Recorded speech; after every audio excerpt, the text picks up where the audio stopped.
Hi friends, 69,000 शिक्षक भर्ती में एक बार फिर से आपका स्वागत है। और 69,000 शिक्षक भर्ती में किसी भी प्रकार का संशोधन मान्य नहीं है। जैसा कि आपको पता होगा कि वर्तमान सरकार के जो मुख्यमंत्री जी हैं उनके ही घनिष्ठ बेसिक शिक्षा मंत्री जी दिनेश शर्मा जी ने जो विशिष्ट बीटीसी और बीटीसी वाले अभ्यर्थियों को संशोधन के लिए मौका दे दिया था, जिससे एक बहुत बड़ी समस्या उठकर सामने खड़ी हो गई थी चयन सूची के सामने कि यदि किसी को भी संशोधन का मौका यदि दिया जाता है, चाहे वो बेसिक शिक्षा मंत्री जी के द्वारा दिया जाए, चाहे वह बेसिक शिक्षा सचिव के द्वारा दिया जाए, तो उसे चयन सूची में बदलाव तुरंत माना जाएगा कि चयन सूची बदलेगी। क्यों?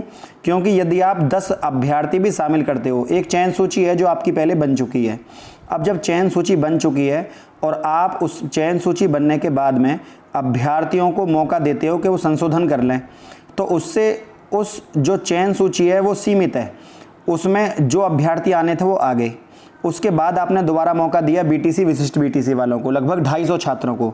अब 250 में से 60-70 छात्र हैं जो 90-97 भी पास हैं, वो सीधे सीधे चयन सूची को प्रभावित कर रहे हैं। अब जब वो सीधे सीधे चयन सूची को प्रभावित कर रहे हैं, तो जो चयन सूची से संबंधित व्यक्ति है उन्होंने उस पर केस डाल दिया। आइए बात करते हैं सबसे पहले केस में सुनवाई कब की है। 12 अगस्त की सुनवाई है और गोविंद माथुर और सुमित दयाल सिंह जो हैं उनके बेंच ऑनरेबल जस्टिस हैं, न्यायाधीश हैं, इनके उसमें बेंच में सुनवाई है। और ये चीफ जस्टिस की कोर्ट में सुनवाई है, केस ऑफ सीजे कोर्ट, और 12 अगस्त की ये सुनवाई है। लेकिन आपको पता होगा कि जो हस्तलिखित कार्य हैं वो नहीं चल रहे हैं, लेकिन ऑनलाइन प्रोसेस के सारे कोर्ट के सारे काम चल रहे हैं। क्योंकि आपको पता होगा कि 12, 13, 14, 15, 16 तारीख की छुट्टी है कोर्ट की। 13, 14, 15, 16 मतलब 13, 14, 15, 16 4 दिनों की कोर्ट की छुट्टी है। तो आप समझ सकते हैं कि ये ऑनलाइन होगा प्रोसेस। जैसे भी अपडेट मिलेगी मैं आपके सामने आऊँगा। लेकिन सबसे पहले आपको ये बता दें कि संशोधन के ऊपर केस पड़ चुका है। अब किसी भी प्रकार का संशोधन पहले भी इलाहाबाद की खंडपीठ ने पहले ही बता दिया था कि ये मान्य नहीं है। इलाहाबाद हाई कोर्ट है उसमें सब पहले ही उसके अलावा लखनऊ खंडपीठ के द्वारा भी बता दिया गया था कि ये मान्य नहीं है संशोधन। अभ्यर्थियों को मानवीय त्रुटि के आधार पर मौका नहीं दिया जा सकता, वरना ऐसी संशोधन की समस्याएं और बढ़ेंगी और भर्ती प्रक्रिया लेट होगी। तो यही जस्टिस सर ने बयान दिया था। लेकिन इसके अलावा जब क्योंकि केस पढ़ रहे हैं लगातार, तो संशोधन का मौका बिल्कुल ही ख़त्म कर देगी गवर्नमेंट, और इसी के मौके की तलाश में थी। किसी तरह से कोई अभ्यर्थी ही लेकर कोर्ट में लेकर जाए तो और सरकार को बल मिलेगा। सरकार भी नहीं चाहती किसी को संशोधन दे, लेकिन एक तरीके से शिक्षा मित्रों ने दया याचिका पत्र लिखा था जिसमें मांग करी गई थी कि हमसे भूल हुई है, हम लिखना भूल गए कि बीटीसी हैं, विशेष बीटीसी हैं, शिक्षा मित्र हैं। तो जैसे ही उन्होंने बीटीसी के कॉलम पर टिक करा, उनका शिक्षा मित्र का कोटा खत्म हो गया, जिसकी वजह से उन्हें वो छूट नहीं मिल पाई जो एक शिक्षा मित्र को मिलती है। तो उन्होंने बाद में पत्र लिखा, जिसके बाद उन्हें शामिल कर लिया गया। इससे चयन सूची वाले छात्रों में घबराहट हो गई कि वो 60-70 छात्र कौन से होंगे जो चयन सूची के बाहर हो जाएंगे। वही कोर्ट में गए हैं और अब वहाँ से न्याय मिलने की पूरी उम्मीद है। इसके अलावा दूसरी अपडेट जो बड़ी आ रही है वो आ रही है खंड शिक्षा अधिकारी की। 16 तारीख को पेपर है, 309 पद हैं, और आपको बता दें कम से कम भी 5 से 6 लाख अभ्यर्थी सड़क पर उतरेंगे। 5 से 6 लाख अभ्यर्थियों की जान खतरे में डालना, और 4 महीने पहले के केंद्र, 4 महीने पहले जो केंद्र थे, आज 4 महीने बाद जो विभाग है उत्तर प्रदेश लोक सेवा आयोग दोबारा 4 महीने बाद एडमिट कार्ड जारी करता है, और 4 महीने बाद भी आयोग ने परीक्षा केंद्रों को नहीं बदला, जो सीधे सीधे धांधली की ओर संकेत करता है।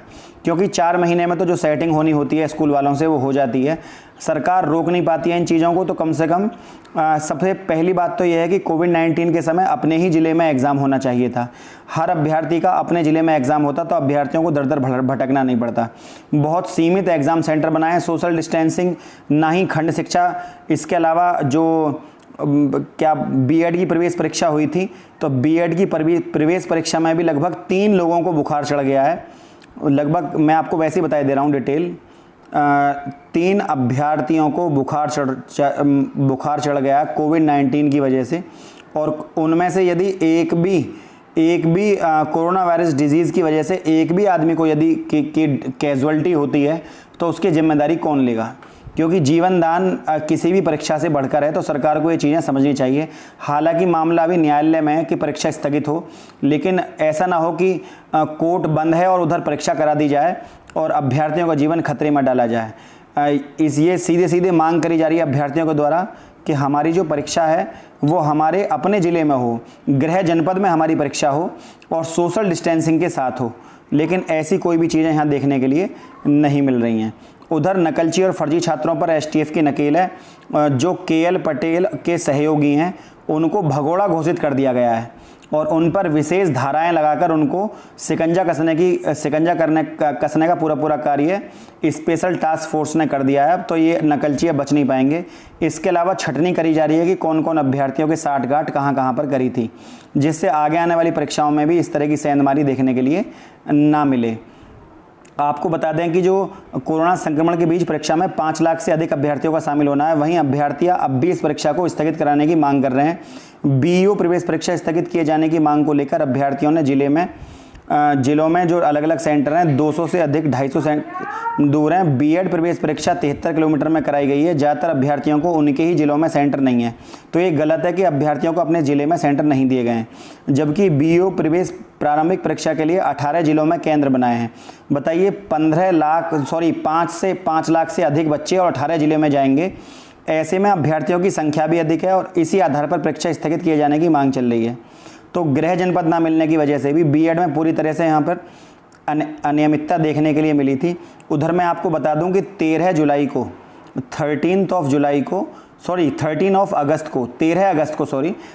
अगस्त को आपकी सुनवाई होने वाली है। जो बची हुई सीटें 22,000 उनके ऊपर, जो कि कम गुणांक वालों के लिए बहुत बड़ी राहत भरी खबर है। तो आप बिल्कुल अप टू डेट रहिए। मेरा पहले शुरू से ये मत है कि जो कम गुणांक वाले बच्चे हैं वो चैनल के माध्यम से जुड़े रहें। उनको ये आखिरी मुहिम तक, जब तक उनका सिलेक्शन नहीं होता है, अभिमान एकेडमी उनके साथ खड़ा है ऐसे अभ्यर्थियों के जो कम गुणांक वाले हैं। क्योंकि मेरा शुरू से ये कहना है कि जो चयन सूची है वो सुरक्षित रहे, बीएड भी सुरक्षित रहेगा, इससे भी कोई काट नहीं सकता। इसके अलावा कम गुणांक वाले बच्चों का ज़्यादा से ज़्यादा सिलेक्शन हो, ताकि इस भर्ती में ही काफ़ी सारे अभ्यर्थी अपना नियुक्ति पा जाएँ। बहुत ही अच्छी चीज़ होगी। तो फ्रेंड, यदि वीडियो आपको अच्छी लगी तो वीडियो को लाइक, शेयर और चैनल को सब्सक्राइब करना ना भूलें।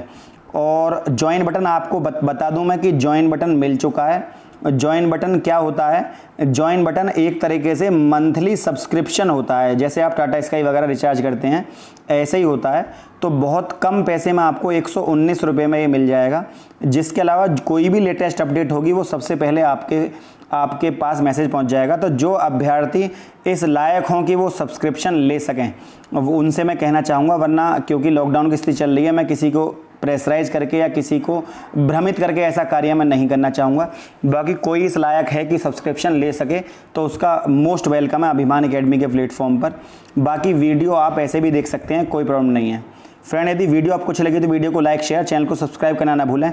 आज के लिए इतना ही। जय हिंद, जय भारत।